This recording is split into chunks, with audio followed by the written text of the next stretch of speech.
Chers amis, comme vous le savez, nous avons perdu un homme géant entre tous. Rav HaGaon, Maran Rabbi Aaron Yehuda Leib Steinman. J'aimerais, Bezrat Hashem, partager avec vous un petit peu quelques idées, quelques pensées, quelques sentiments que j'ai eus lorsque j'ai entendu son décès, et puis les quelques jours qui ont suivi jusqu'au jour d'aujourd'hui. Mais avant toute chose, j'aimerais sur le plan ilchati m'intéresser à un point important. Tout d'abord parce qu'on m'a posé plusieurs fois la question, et ensuite parce que pour pouvoir me permettre moi-même de dire quelques propos de hesped à son sujet, il faut tout d'abord savoir si c'est autorisé de le faire ou pas. Quelle est ici la problématique? Le Rav a demandé, de façon explicite, à ce qu'on ne dise aucun hesped à son propos. Il l'a écrit de sa propre écriture, et ça ne fait aucun doute que, visiblement, sa véritable intention, c'était cela, que personne ne dise quoi que ce soit. Question qui va se poser, on doit l'écouter, on a le droit de l'écouter, et donc de rien dire sur lui, et puis en quelque sorte qui passe aux oubliettes, comme si un homme de cette envergure pouvait passer aux oubliettes, mais on a un petit peu l'impression que c'était son intention. Ou est-ce qu'au contraire, on doit essayer de se souvenir de lui, de parler de lui, et d'essayer de se renforcer au maximum. Alors pour ce faire, j'aimerais qu'on commence à étudier ensemble la Sugiya depuis son commencement. La Gemara dans Masechet Sanhedrin Daf Memvav Amud Bet s'interroge. Quel est le rôle du hesped? Est-ce que c'est Ikra des Chaye ou Ikra des Charvé? Ça veut dire quoi? Quand une personne meurt et qu'on procède à un hesped, est-ce que le hesped c'est pour honorer la personne défunte? Ou est-ce que le but du hesped c'est d'honorer les vivants, d'honorer les proches parents qui sont tellement tristes, tellement affligés, de dire quelques mots comme ça en l'honneur du mort pour leur bien à eux? La Gemara se demande, mais ça change quoi? Ça change quoi si c'est pour une raison ou pour une autre? Dans tous les cas, il y a une mitzvah de faire un hesped. Non, ça change quoi? Dit la Gemara, ça change quoi? Ça change, qu'est-ce qui va se passer? Si l'homme dit, j'aimerais que vous ne me fassiez pas de hesped quand je mourrai. Si jamais le but du hesped, c'est pour le bien du mort, eh bien le mort a le droit de renoncer à son propre honneur. Si de son vivant, il a éprouvé l'intention de renoncer à cet honneur qui lui est dû, eh bien il a le droit, il peut faire ce qu'il veut. Si par contre on considère que le but et le rôle du hesped, c'est pour le bien des vivants, eh bien le mort, il ne peut pas décider ce qu'il veut. Il ne peut pas renoncer à l'honneur qu'on doit aux vivants. Lui, il est prêt à renoncer à ce qu'il veut, d'accord, mais il ne peut pas renoncer à l'honneur qu'on doit donner aux vivants. Et donc, ça ne fonctionnera pas. La Gemara s'interroge, essaye d'apporter des preuves. Et puis elle s'allonge jusqu'à Daf Mem Zayin Amud Aleph, dans laquelle elle arrive à la conclusion que le hesped, c'est en l'honneur du mort. Et donc, sous-entendu, si on fait le raisonnement jusqu'au bout, si jamais l'homme décide de son vivant de renoncer lorsqu'il mourra à cet honneur qui provient du hesped, il est en mesure de le faire. Shulchan Arour d'ailleurs, dans le Siman Shin Dalet Mem, au Saif Yud, va trancher explicitement. Mi shetziva shelo yaspidu. Si un homme a donné l'ordre qu'on ne procède pas à son hesped, shomrim lo. Eh bien, on se doit de l'écouter. Donc a priori, on a ici une halakha claire. Un homme, même si ce n'est pas Rav Steinman, un homme qui dit « moi j'aimerais que vous ne procédiez pas à mon hesped », eh bien on l'écoute. On doit l'écouter. De surcroît qu'il y a un concept ilchati qui s'appelle « mitzvah lishmoa divrei hamet ». Il y a une mitzvah d'écouter les propos du mort. Donc a priori, on aura vite fait de dire que si le Rav Steinman a demandé qu'on ne procède pas à son hesped, on ne doit pas procéder à son hesped. Il a demandé à ce que dans les journaux on ne parle pas de lui, on raconte rien sur lui, etc.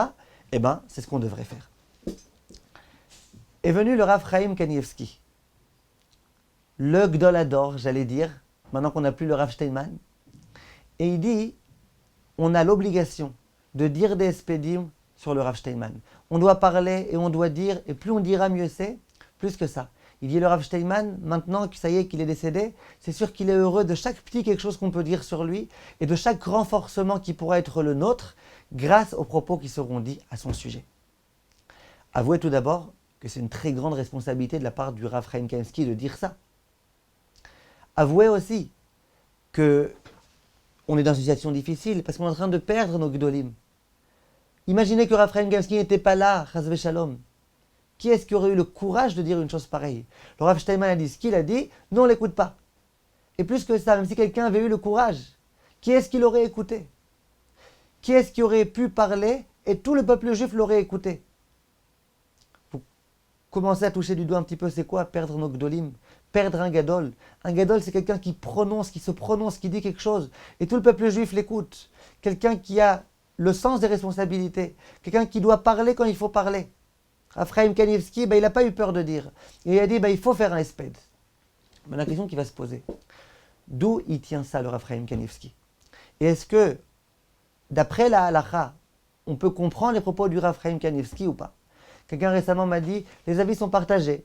Raphaël Kanievski a dit quelque chose, mais Rav Shteinman a dit autre chose. Qu'est-ce qu'on doit faire? Ces personnes-là, ils n'ont rien compris. D'abord, ils n'ont pas compris que si Raphaël Kanievski a dit, c'est que c'est ça la vérité. Et que Raphaël Kanievski, il est conscient de ce que Rav Shteinman a dit. Et que pourtant, il a dit. Et que Raphaël Kanievski, il était extrêmement apprécié du Rav Shteinman. Et vice-versa. C'était deux très bons amis. Souvent, quand le Raphaël Kanievski, on lui posait des questions trop difficiles, il les envoyait au Rav Shteinman. Et en dehors de ça, il faut comprendre que c'est ça être un gadol. Si le gadol il dit quelque chose, on doit l'écouter. Maintenant, la question qui va se poser, c'est comment ça se fait que Raphaël Kanievski ait dit ça? D'où il a trouvé le courage de le dire et comment on peut expliquer ses propos? C'est ce qu'on va essayer, Bezrat Hashem, de faire à présent, parce qu'a priori, les propos du Raphaël Kanievski, ils contredisent le Shulchan Aruch. On va essayer de le faire, et puis ensuite, on pourra comprendre qu'est-ce qui nous donne la permission de dire des propos de Hesped sur le Rav Shteinman. Il faut savoir que dans toutes les générations, il y a eu de très très grands Talmidei Chachamim, des Gdolei Hador, qui avant de mourir ont demandé que lorsqu'ils mourront, qu'on ne procède pas à leur Hesped. Regardez le Pitrei Teshuvah, immédiatement sur place, dans le Shulchan Aruch, il ramène des témoignages de géants qui ont donné l'ordre qu'on ne procède pas à leur Hesped, et pourtant on a procédé. Comment ça se fait? Tout d'abord, dans le Sefer Darkei Hayam, il ramène au nom du Rama Mipano, l'un des très grands décisionnaires, que tout Chacham, qui lorsqu'il serait mort, nous l'aurions pas été maspidoto comme il faut, Chas v'Shalom, il risque de revenir en Gilgul. Quand on sait combien c'est grave de revenir en Gilgul, on imagine que le Chacham, il aimerait qu'on procède à son espèce comme il faut pour qu'il ne revienne pas en Gilgul. Et le Rav Ovadia, il ramène ça, et il dit que c'est la raison pour laquelle, même quand un Chacham a demandé qu'on ne soit pas maspidoto, s'il savait cette chose-là en quelque sorte, que si on n'est pas maspidoto, il reviendra en Gilgul, il n'aurait jamais demandé ça. C'est un petit peu comme le Chida, on lui a posé la question. On lui dit, si quelqu'un avant de mourir, il demande qu'on ne mette pas de matseva, qu'on ne mette pas de pierre tombale sur sa tombe. Est-ce qu'on doit l'écouter ou pas? Et il dit, tu sais combien la pierre tombale, elle est positive, elle est bienfaisante pour la personne défunte. Et quand il va arriver en haut, il va comprendre combien c'est bien pour lui. Si jamais il avait su combien c'était bien pour lui, il n'aurait jamais demandé ça. Et maintenant qu'il est en haut, il supplie d'une certaine façon ses descendants, s'il vous plaît, mettez cette pierre. Dit le Rav Ovadia, quand un gadol demande qu'on ne soit pas maspidoto, d'une certaine façon, c'est un petit peu à son encontre. Et c'est certain qu'il serait content à ce qu'on soit maspidoto. Seul problème, quand on parle d'un géant qui connaissait beaucoup de choses de Torah, on imagine qu'il connaissait aussi un petit peu ces choses-là. On imagine qu'il savait cela. Si pourtant il donne un ordre, l'ordre qu'il donne a priori, il faudrait l'écouter. Il faut savoir que dans le Teshuvah Me'ahava, il rapporte une chose très intéressante. Il rapporte que lorsque le Pnei Yoshua est décédé, l'un des très grands rabbanim, dans toutes les yeshivot on étudie le livre Pnei Yoshua, il a demandé qu'on ne soit pas maspidoto. Et pourtant, son élève, le Noda Biouda, il a été maspidoto. Et comment il s'est expliqué le Noda Biouda au moment où il l'a fait? Il a dit comme ça. Il a dit Av Sherabenu Agadol Baal Pnei Yoshua Tziva Shelo Leaspido. Bien que notre grand maître il a demandé qu'on ne fasse pas d'oraison funèbre, En Shomayim Beze le Gadol Ador. On n'écoute pas les propos du Gadol Ador, c'est osé. Pourquoi? Chez Urabba Shel Kol Bnei Agola. Quand c'est un Gadol Ador qui est le maître de tous les gens, de toute la génération, on ne l'écoute pas. Pourquoi? Ou comment chez Kadvu à Tosfot. Il y a un Tosfot de Masechet Sanhedrin Samechet qui dit comme ça. Gabi Rabbi Akiva shaya maki al besaro at shaya shotet damo laaretz biftirat Rabbi Eliezer Agadol. Lorsque Rabbi Eliezer Agadol est décédé, Rabbi Akiva était tellement meurtri qu'il s'est blessé. Alors Tosfot immédiatement pose la question et dit, on n'a pas le droit de se blesser quand on entend la mort de quelqu'un, c'est un issour. Et là-bas Tosfot disent, Demishum Torah ka'avid. C'est en l'honneur de la Torah qu'il fait. C'est pas juste qu'il est triste comme ça parce qu'il a perdu un proche. Il est triste et il veut exprimer l'honneur de la Torah.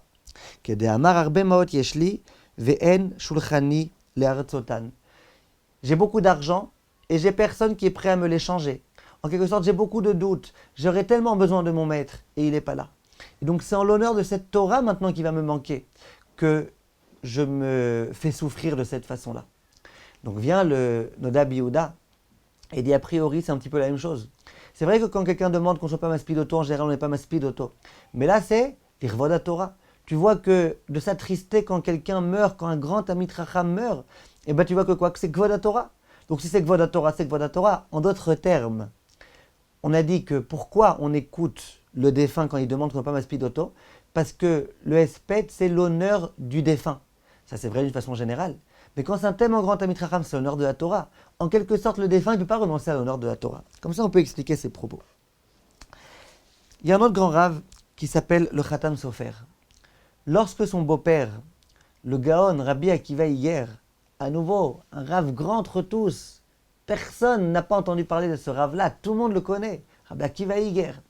Et bien quand Rabbi Akiva Iyer est décédé, lui aussi, il a demandé qu'on ne soit pas maspidoto.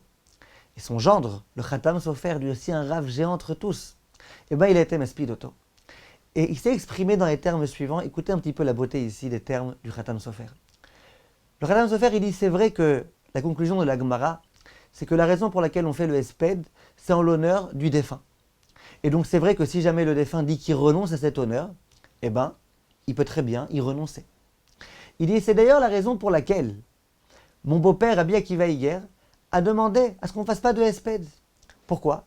Mon beau-père, il s'est dit, le Hesped, c'est en l'honneur du mort. Eh bien moi, je renonce à ça. Je ne vais pas fatiguer les gens maintenant à perdre du temps, à pleurer, etc. C'est en mon honneur. Moi, je suis prêt à renoncer à mon honneur. Et les termes qu'il dit le Rav, c'est « Merovan vatanuto lo baikra ». Il était tellement modeste, mon beau-père, qu'il ne voulait pas qu'on l'honore. Il ne voulait pas. Il dit, même quand je meurs, je ne veux pas qu'on m'honore. Qui avons-nous de plus modeste aussi, dans notre génération, que Rav Steinman, qui a vécu toute sa vie une vie de modestie, toute sa vie, une vie comme ça de toute simplicité. Et bien lui, il s'est dit, moi je veux pas. Moi cet honneur, allez, je suis prêt à renoncer. Comme on va fatiguer les gens, dans son testament, il dit quoi? Je veux pas qu'il y ait tellement de gens qui viennent à mon espèce, à ma levaya. S'il y a 10 personnes, ça suffit. Il voulait pas fatiguer les gens. Il voulait pas déranger les gens. Il voulait pas cet honneur-là. Il n'avait pas besoin de cet honneur-là. Pour lui, c'était pas nécessaire. Vient maintenant le Khatam Sofer. Et il dit, mais a priori, il y a une question. Question qui se pose. Si vraiment on considère qu'une personne qui est modeste, eh ben, elle est censée renoncer à l'honneur qui lui est dû. Alors comment ça se fait que tous les Tanaïm, etc., on n'a jamais vu que les Tanaïm aient demandé, sachez que quand je meurs, je ne veux pas que vous fassiez un Hesped. Au contraire, on a vu par exemple que Rabbi, on sait que Rabbeinu Akadosh, il était extrêmement modeste. Et ben la Gemara de Ktubot Afkuv Gimel, il dit quand je mourrai, Al taspiduni ba'ayarot, et la bikrachim gedolim, mishum yikra. Ça veut dire quoi? Il disait, moi, quand je vais mourir, ne faites pas mon Hesped dans des petits endroits. Faites mon Hesped dans des grands endroits, pour qu'il y ait un grand honneur. Alors quoi, lui, il n'était pas modeste? Bien sûr qu'il était modeste. Il était moins modeste que Rabbi Akiva Iyer ou que Rav Steinman? Non. Alors comment ça se fait? Comment ça se fait qu'eux aient demandé au contraire, faites le Hesped? Et que Rabbi Akiva Iyer, ils disent, ne faites pas le Hesped. Vient le Khatam Sofer et dit, compte tenu des propos qu'on a vus avec Tosfot dans la Masechet Sanhedrin, quand c'est en l'honneur de la Torah, on doit faire un Hesped. Le Hesped, c'est en l'honneur de la Torah. Si Rabbi Akiva, il s'est fait saigner, c'est en l'honneur de la Torah. Et bien le Hesped, en l'honneur de la Torah, c'est super important. C'est la raison pour laquelle tous ces Chachamim-là, qui savaient bien qu'ils incarnaient la Torah, ils ont dit, il faut faire un Hesped, et un grand Hesped, et un beau Hesped, et dans les endroits publics, comme ça, en grand, en géant. Ah, c'est comme ça, après Rabbi Akiva Iyer a demandé qu'on ne soit pas maspidoto. Dit le Khatam Sofer, Ve'omnam mori chami, mon beau-père, mais rovan van nuto. Il était tellement modeste, lo yirzik atzmo le talmid chacham. Il pensait même pas que c'était un talmid chacham. Vetziva al talmida varabanim, shelo yaspidou. Et c'est pour ça qu'il a demandé à ses élèves de ne pas être maspidoto. Rav Steinman aussi.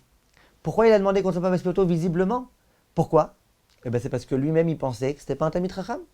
Il pensait en tout cas que c'était pas un tellement grand Talmid Chacham, donc il disait ça va, c'est pas la peine. Tous, en général, on peut renoncer au kavod. Moi je renonce à mon kavod. Tu vas me dire ouais mais je suis un grand Talmid Chacham. Non, moi je suis pas un grand Talmid Chacham. Une fois, le Rav Steinman est revenu de l'étranger. Et ses élèves lui ont dit Psh, kol hakavod Rav, vous avez fait du zikouy arabim. Vous avez été comme ça renforcer des communautés dans lesquelles il n'y a pas de grands rabbanim, c'est bien. Puis après, il y en a un qui lui dit, puis d'ailleurs, moi j'ai entendu une fois un témoignage d'un jeune, qu'un jour son père a pris auprès du Chafetz Chaim. Le jeune, il a rien que vu le Chafetz Chaim, ça a eu une influence sur lui pour toute sa vie. Vous voyez, vous aussi, allez savoir quelle influence vous avez eu et vous allez avoir. Le Rav Chaim immédiatement, il interrompt, il lui dit, qu'est-ce que tu compares? Qu'est-ce que tu compares? Là-bas, tu parles du Chafetz Chaim. D'accord? Ce petit jeune, il a vu le Chafetz Chaim, ça a eu une grande influence. Mais moi, je ne suis pas le Chafetz Chaim. Moi, je suis un morceau de bois sur lequel les gens ont dit, lui, c'est un Gdolador. Je suis un Keresh en hébreu. Je suis un morceau de bois, je suis un bâton. Et les gens ont dit, c'est un Gdolador. Quel rapport? Quel rapport avec le Chafetz Chaim? Il ne se considérait pas, tant il était modeste, pour être un Gadol. Donc il dit, si je ne suis pas un Gadol, eh ben, ce n'est pas la peine qu'on m'honore. On va m'honorer pour moi? Moi, je renonce à mon honneur. Vient Rav Chaim Kanievski et dit, visiblement c'est ça son calcul. Vient en tous les cas le Khatam Sofer et dit, mais nous, on sait très bien que c'était un Talmid Chacham, le Rabbi Akiva Eiger. On sait très bien que Rav Steinman c'était un géant. Et donc quoi? Et donc nous on a le devoir d'être Maspid Oto. Lui était prêt à renoncer, mais il ne peut pas renoncer au Kvod la Torah. Nous on doit maintenant venir, en tous les cas au moins pour l'honneur de la Torah, qui était incarné dans ce Rav-là, et pouvoir le faire. De la même façon, le Shoel Umeshiv, il a été Maspid. Le Aruch Laner, qui était aussi un des très grands rabbanim, et il dit que la raison pour laquelle il peut le faire, alors que Aruch Laner a demandé qu'on ne le fasse pas, c'était Mishum Kvod Torah. Et puis d'ailleurs, le fils de Rabbi Akiva Eiger, Rabbi Shlomo Eiger, il écrit un livre, Sefer Haïkarim. Et là-bas, il s'interroge. Il dit, quand quelqu'un un peu comme mon père, Rabbi Akiva Eiger, demande qu'on ne procède pas à son espède, est-ce qu'on doit l'écouter ou est-ce qu'on ne doit pas l'écouter? Et lui, il dit la chose suivante. Il dit, un homme qui est grand, dont une autorité reconnue dans le monde entier, que tout le monde honorait de son vivant, l'école des varos, qui écoutait ses propos avec tellement de crainte. Heder à esped, si jamais on ne fait pas de esped, ou l'aura que heder kavod, asher kvodo machoul. C'est pas simplement que c'est un manque de kavod pour le mort. Ça, on peut dire qu'il peut y renoncer le mort s'il veut. Et la nershav gam bizayon lechaim. C'est considéré comme étant un mépris pour les vivants. D'une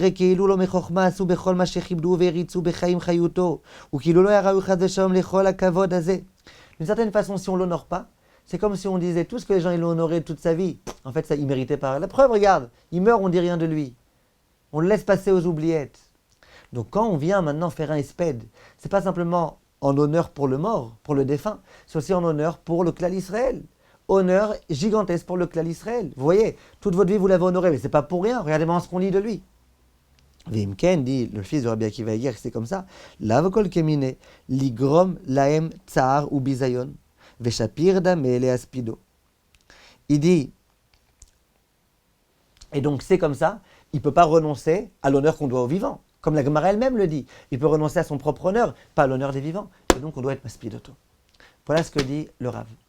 En tous les cas, on a ici des gdolim, des très grands chachamim qui eux-mêmes ont été maspidim, les géants de la Torah, quand ils sont morts, bien qu'ils ont demandé qu'on ne se procède pas à leur espède.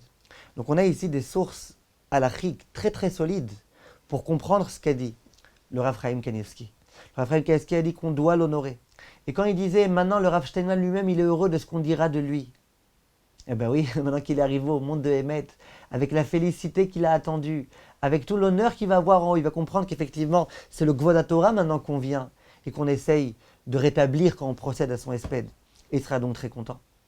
En dehors du fait que quand il y a un gadol qui décède et qu'on essaye un tout petit peu de comprendre qui il était, bien qu'on en est incapable, qu'on essaye un tout petit peu de se parfumer un petit peu de l'odeur qu'il a laissée, eh bien ça renforce énormément les gens.